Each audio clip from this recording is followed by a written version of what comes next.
In this equation, we're going to need to solve for b.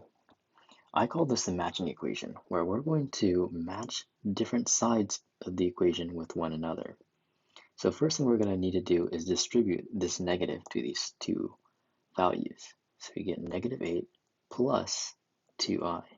And this gets us a is equal to a plus b. 5 minus 8 gets you negative 3. 3i plus 2i gets you 5i. So when we add these together, we see that we end up with an a plus bi format. Now, in order to match this, we're going to match up the constants. We're going to match up the constants with one another, and all the values with the i's with one another. In other words, negative 3 is equal to a, and we also see that 5 is equal to b. So therefore, D is our correct answer.